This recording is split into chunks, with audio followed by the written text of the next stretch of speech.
স্ত্রী এবং স্বামী কেউ দুজনের মধ্যে যদি কেউ পরকীয়া করে তখন তাদের মন মানসিকতা চেঞ্জ হয়ে যায়, কোনো কিছু ভালো লাগে না, মানে হাসিটা দেয় কিন্তু উপরে উপরে হাসি, মন থেকে হাসি আসে না। দেখেন এই পরিবারটা, দেখেন ভিডিওটা অবশ্যই দেখার অনুরোধ রইল। যদি ভালো লেগে থাকে ভিডিওটা দেখে তাহলে চ্যানেলটা সাবস্ক্রাইব করার অনুরোধ রইল এবং লাইক কমেন্ট শেয়ার করার অনুরোধ রইল।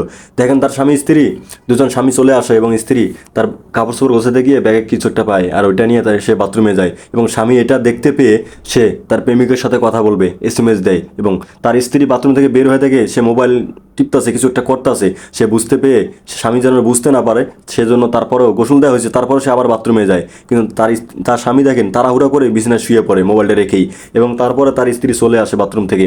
আসার পর মোবাইলটা বের করে যখন দেখে যে প্রেমিকের সাথে মানে চুমাচুমির এসএমএসও চলতেছে, তারপর দেখেন সে অনেকটা কষ্ট পায় এবং মোবাইলটা হাতে করে নিয়েই তারপর স্বামীকে কোনো কিছুই বলে না। আর আমাদের সমাজে মেয়ে হলো তো একবার রাগারাগি করে ফাটাফাটি করে ফেলতো, তাই না?